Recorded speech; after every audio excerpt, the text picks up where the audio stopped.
Hello Scrappy friends and happy Christmas in July. I'm getting started early this month with a Christmas theme layout. Hopefully you saw my video I shared earlier this week with my plans for Scrappy Christmas in July. I am working on photos from December of 2022. And here in my first layout, I've decided to use a sketch by Allison Davis for Scrapbook Generation. And this was a sketch that was part of a bundle specifically for, I believe it was for winter layouts. It featured some icons with snowflakes. But I don't always find those icons are ones that you have to stick with. I usually often switch them up. So I just added some stenciling to the background. Those strips that you see on the left are going to take up most of the center of my layout, and so I added some stenciling sort of along the bottom and up the sides, and that was a Peartree Cutfiles stencil that was in the 2022 Advent box. And now I'm just adding some splatters with some Distress Oxide. I believe that I did the stenciling in Spun Sugar and I did the splatters in Kitsch Flamingo. So I cut ahead a little bit, I glued down all my strips, and I added some stitching through a bunch of the strips along with on the two outer edges. And I did make my strips that I stitched, I did make the stitching match the color of the strip. So on the pink strip I used pink thread, on the green strip I used green thread, and so on. So hopefully you can see that. I'm using two 4x4 photos. I believe the sketch called for two 4x4 photos, so I am following that pretty closely there. And these are photos from when my husband and I went to see Brett Eldridge's Christmas show at Radio City in New York City. He's one of our very favorite Christmas artists, and the tour was called Glow, and that's actually also the name of his second Christmas album. If you have not checked him out, please do. He's got some great Christmas music. Some of our very favorite songs come from him for that time of the year. And so I'm adding the word glow to the bottom of this photo here. I also want to share that I'm using the Hip Kit Club kit from November 2021. Hip Kit always releases their Christmas kit in November, which is awesome, so that you have it by December to do some memories, some scrapbooking of your Christmas memories. And I often find that I am scrapbooking the Christmas before. Like this December, I will still be scrapbooking Christmas of 2022 because I never have my photos for the current Christmas that I'm in. Do you also do that? Scrap the Christmas before?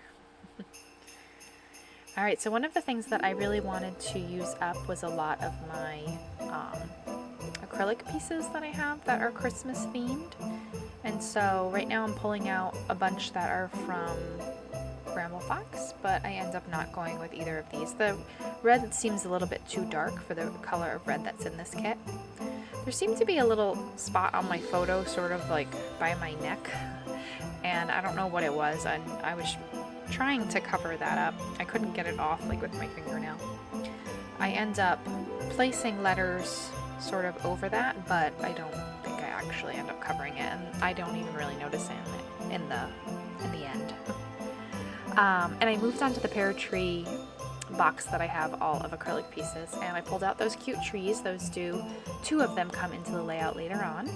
And then I pull out this word magic, and this was left from a title piece where it had a title and it had the word magic, but it came with red sparkly letters that went in the magic word. So these were what was left over, and it's so nice that you get both pieces, so you sort of have two titles in one.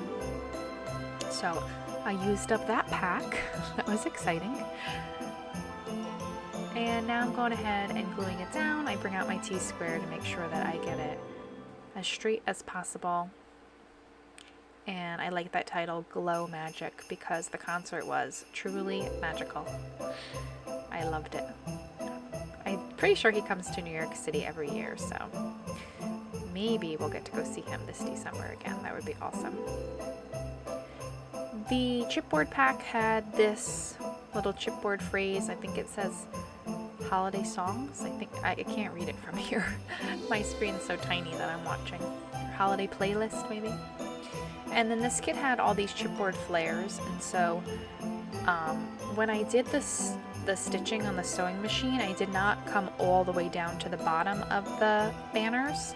I sort of stopped them at different points, and what I was planning to do, and what I do actually do, is I put the chipboard flare at the end of where I stopped the stitching. The only one that I don't do that on is that last pink one on the right, because you'll see I'm sort of like placing it there and thinking about it, but it feels too low. It's sort of on the same level as the pink one that's under the A of Magic. And when I place embellishments, I like to vary the heights of them. I don't want them all to be sitting in a row. I don't think it looks as like playful, and like you see a lot of movement in the layout. So I bring that one up a little bit, and I think that it looks a lot nicer. I also try to do embellishments in odd numbers. So right now I have 4 chipboard flares, so I definitely think I need a 5th one. The eye just generally sees odd numbered groupings in a much more pleasing way.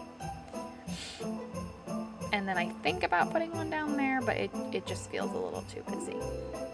There were also these chipboard pieces, those adorable stamps. I have an idea for those with envelopes, future video maybe.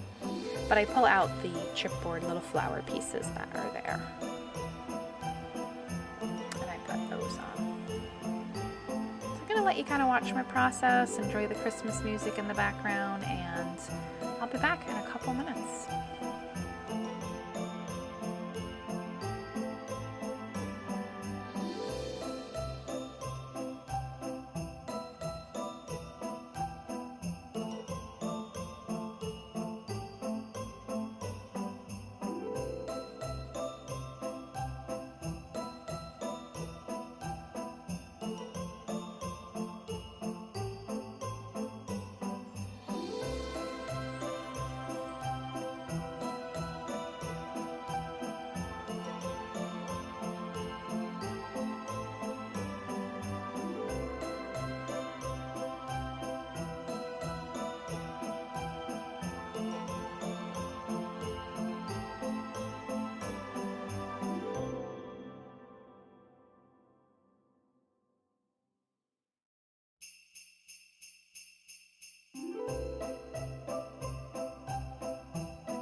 Alright, and so I went ahead and brought out some Ellie Studio stamps. I have been very into stamping these phrases around my layouts, and I have quite a few, maybe more than that, more than quite a few of Ellie Studio Christmas stamps. They are one of my faves.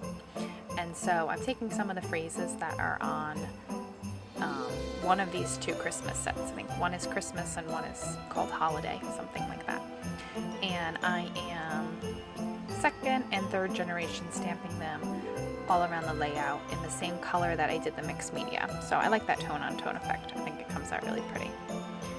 And then I'm also adding my date stamp. I like the Paige Evans date stamp. It goes up to, oh, I'm not even sure. Let me pull it out. I know it will be good for quite a few years. It goes up to 2031, which is crazy to even think about that far in advance, right? So I add that in.